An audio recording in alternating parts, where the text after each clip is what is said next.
So guys, जैसा कि हमने पिछले एपिसोड में देखा कि नालन को यूनियन ने अपने प्रशिक्षु के रूप में स्वीकार कर लिया था। नालन ने काफी मेहनत की और वो लाइफ एंड डेथ के गेट से भी पास हो गई थी, जिसमें अब वो यंग सेक्ट मास्टर बन चुकी थी। पर यूनियन सेक्ट का नियम था कि यंग सेक्ट मास्टर कभी भी शादी नहीं कर सकता था। इसीलिए नालन ने अपने दादा के तय किए मैरिज कॉन्ट्रैक्ट को तोड़ने का डिसाइड किया था और जियो फैमिली की तरफ निकल गई थी। फिर अब हमें इस एपिसोड की शुरुआत में प्रेजेंट का सीन दिखाया जाता है, जहाँ जियोयान ने अपनी ताकत को बढ़ाने के लिए 3 पैटर्न ग्रीन स्पीड पिल को ले लिया था और ये जियोयान के यूनियन सेक्ट में जाने की आखिरी तैयारी थी। 3 पैटर्न ग्रीन स्पीड पिल में 3 अग्नि ऊर्जाएं होने की वजह से ये जियोयान को 8 स्टार डूशी से बढ़ाकर द डूशी यानी फाइट ग्रैंड मास्टर बना सकती थी। पर यह प्रोसेस बहुत ही खतरनाक थी और ये जियोयान को बहुत दर्द पहुंचा रही थी। जियोयान सोचता है कि मैं हार नहीं मान सकता, मुझे यूनियन सेक्ट जाना है। जियोयान को पुरानी बातें याद आती है जब सभी उसे कचरा समझते थे, मगर जियोयान के डैड ने उस पर भरोसा किया और कहा था कि मेरा बेटा हमेशा कचरा बनकर नहीं रहेगा। जियोयान इन बातों से मोटिवेट होकर दर्द को सहन करता रहता है। फिर हमें पास्ट का सीन दिखाया जाता है जब नालन की और लिंक के साथ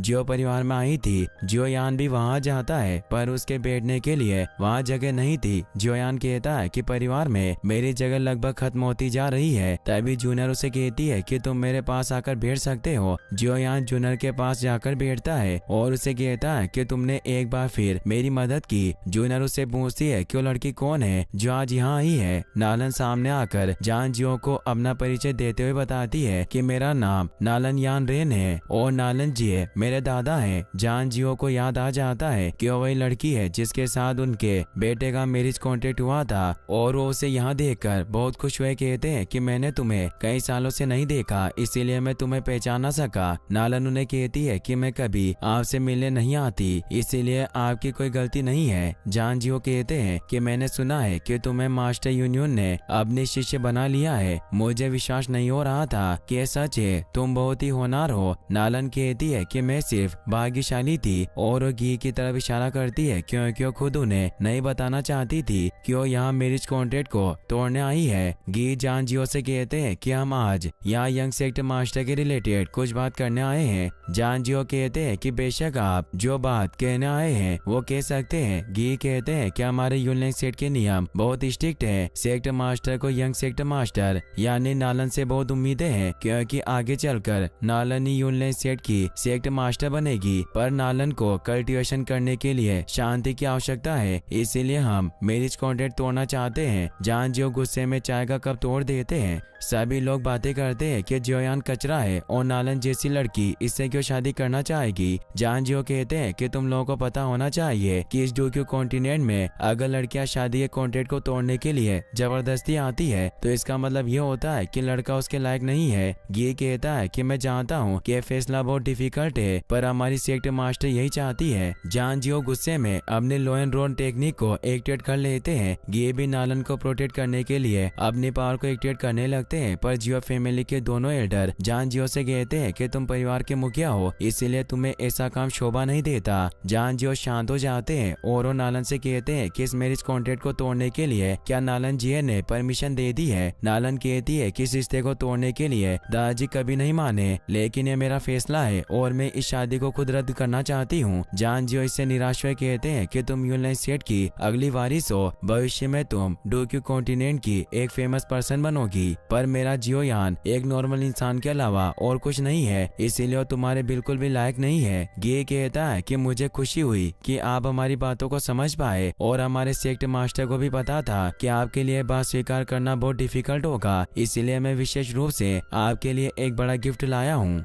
जिसे आप हमारी माफी के तौर पर लें, जो क्यों गैदरिंग पिल होती है। सभी उस पिल को देखकर हैरान रह जाते हैं। एल्डर कहते हैं कि इस पिल को जरूर पिल किंग गोए द्वारा ही बनाया गया होगा। जियोयान घी से कहता है कि आप इस पिल को वापस रख सकते हैं। एल्डर कहते हैं कि तुम्हें बड़ों के बीच बोलने का कोई अधिकार नहीं है। जियोयान दोनों एल्डर से कहता है कि अगर आज मेरी जगह आपके बेटों की शादी कैंसिल होती तो भी आप ऐसा ही कहते। इससे उन दोनों एल्डर को गुस्सा आता है, पर जूनियर उन्हें कहती है कि जियोयान सही कह रहा रहा है जियोयान का ये निजी मामला है, इसलिए आपको उसके रास्ते में नहीं आना चाहिए। जियोयान आगे जाकर नालन से कहता है कि तुमने अभी कहा कि तुम्हारे दादा कभी भी हमारी शादी के कॉन्ट्रैक्ट को तोड़ने के लिए तैयार नहीं हुए। नालन देखती है कि जियोयान बचपन से अब काफी बदल चुका है और अब वो काफी घमंडी हो गया। नालन कहती है कि मैंने तुम्हें कहा है कि शादी का मेरे दादाजी से कोई लेना देना नहीं है। जियोयान कहता है कि मैं क्षमा चाहता हूँ, पर मेरे पिता तुम्हारी बातों को नहीं मानेंगे, क्योंकि हमारा मैरिज कॉन्ट्रैक्ट हम दोनों परिवार के 2 पुराने एल्डर के द्वारा तय किया गया था और अभी वो दोनों ही इसे कैंसिल करने के लिए तैयार नहीं है। अगर हम खुद इस एग्रीमेंट को खत्म करते हैं तो ये मेरे दादा जियोलिन का अपमान होगा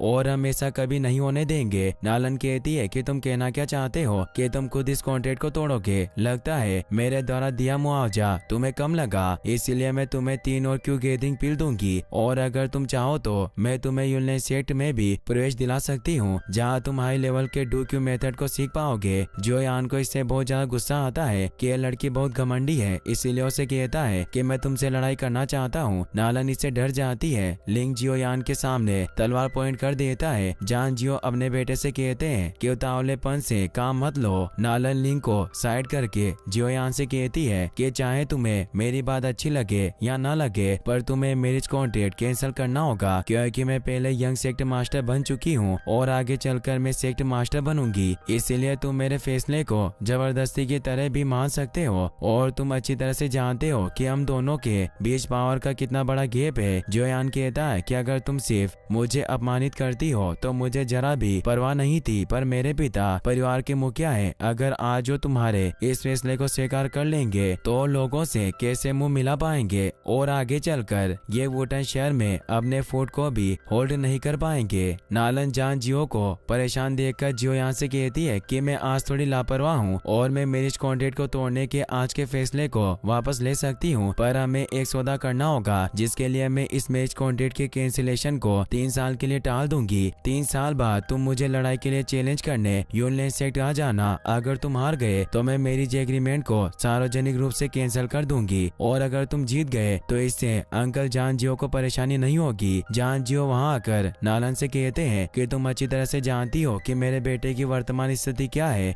फिर भी तुम इसे चैलेंज करने की कोशिश कर रही हो। मुझे लगता है कि तुम इसे अपमानित करना चाहती हो। नालन कहती है कि इस तरह के फैसलों के लिए हमेशा किसी न किसी को परिणाम भुगतना पड़ता है। अगर आपको अपनी रेपुटेशन नहीं बचानी है तो मैं अभी जबरन इस मैरिज कॉन्ट्रैक्ट को कैंसिल कर दूंगी। और जियोयान से कहती है कि फैसला तुम्हारे ऊपर है, तुम आज ही इस कॉन्ट्रैक्ट को कैंसिल करना चाहते हो या फिर 3 साल बाद। जियोयान से कहता है कि तुम इस कॉन्ट्रैक्ट को तोड़ना चाहती हो क्योंकि तुम्हें लगता है कि मैं सिर्फ एक बेकार कचरा हूँ और तुम जैसी महान लड़की के लायक नहीं हूँ। अगर हमारे बीच ये मैरिज एग्रीमेंट नहीं होता तो मैं तुम्हारी तरफ देखता तक नहीं। मुझे पता है कि ऑनलाइन सेक्ट बहुत पावरफुल है, पर मैं अभी भी जवान हूँ और मेरे पास पावर को बढ़ाने के लिए काफी समय है। अब मैं रद्दी बनकर नहीं रहूंगा। तुम्हें लगता है कि मैं अपनी कल्टिवेशन लेवल को आने वाले सालों में नहीं बढ़ा सकता, तो यह तुम्हारी बहुत बड़ी गलतफहमी है और मेरे पास तुम्हारे लिए एक ही सुझाव है कि पूरी नदी की खोज में 3 साल और पश्चिम नदी की खोज में 30 साल तक घूम लो, पर कभी यंग लोगों को धमकाने की मत करो। अपने बेटे की बातों से जान जियो भी खुश होते हैं और कहते हैं कि तुमने बहुत अच्छी बात कही है, मेरा बेटा किसी से कम नहीं है। नालन को बहुत गुस्सा आता है और उससे कहती है कि तुम्हारी हिम्मत कैसे हुई कि तुम मुझे लेसन दो, तुम कचरे के सिवा और कुछ नहीं हो। अगर तुम्हारे पास स्किल है तो मैं 3 साल बाद तुम्हारा इंतजार करूंगी, देखती हूँ कि तुम कैसे लड़ते हो। अगर तुमने मुझे हरा दिया तो नालन यान रेन तुम्हारी जिंदगी भर गुलाम यानी नौकर बनकर रहेगी और अगर तुम 3 साल बाद भी कूड़े के ढेर ही रहे तो यह मैरिज कॉन्ट्रैक्ट सार्वजनिक रूप से कैंसिल कर दिया जाएगा। जियोयान कहता है कि 3 साल बाद की कोई जरूरत नहीं है, मेरा तुम में कोई इंटरेस्ट नहीं है, तुम मुझे बिल्कुल भी पसंद नहीं हो। और वो एक नया कॉन्ट्रैक्ट तैयार करके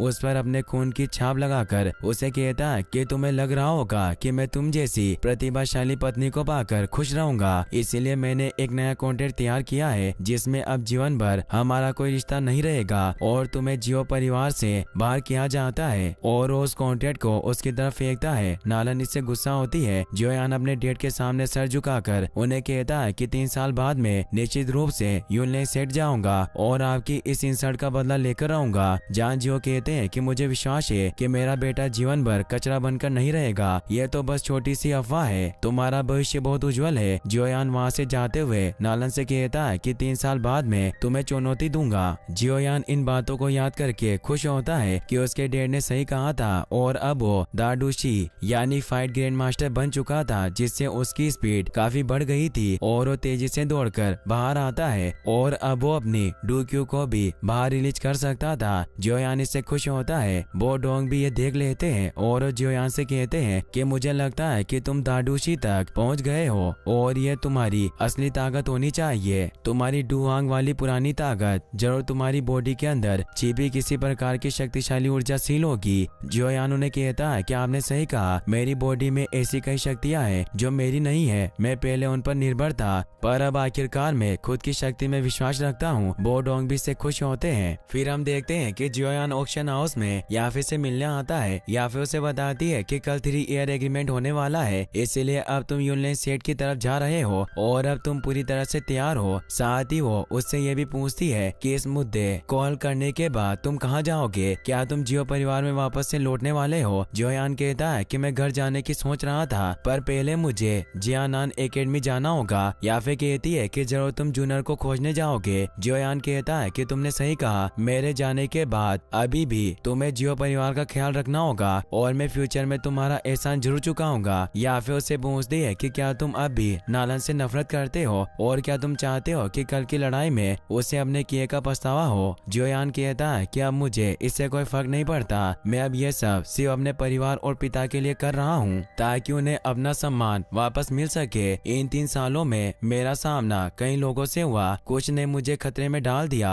और कुछ ने मुझे ऊपर उठाने में मदद की, पर इससे मैं बदल गया। पहले मैं घमंडी हुआ करता था पर अब मुझे यकीन है कि मैं कितना स्ट्रॉन्ग हूँ। अब वो 3 ईयर एग्रीमेंट मेरे लिए सिर्फ एक जवान आदमी के द्वारा दिए गए वादे को पूरा करना है, चाहे कल के परिणाम कुछ भी हो। पर अभी मेरा सफर बहुत लंबा है। जियोयान अब तैयार होकर यूनलेन सेट की तरफ निकल जाता है। रास्ते में वो लोगों की मदद करता है और वो उनके साथ आगे बढ़ता है, जिससे वो अगली सुबह तक यूनलेन सेट तक पहुंच जाता है। और इसी के साथ ये एपिसोड यहीं पर खत्म होता है। गाइस, अगर आप इसका नेक्स्ट पार्ट भी जल्दी देखना चाहते हैं तो इस वीडियो को लाइक करने के साथ साथ चैनल को सब्सक्राइब जरूर कर लें। Thanks for watching.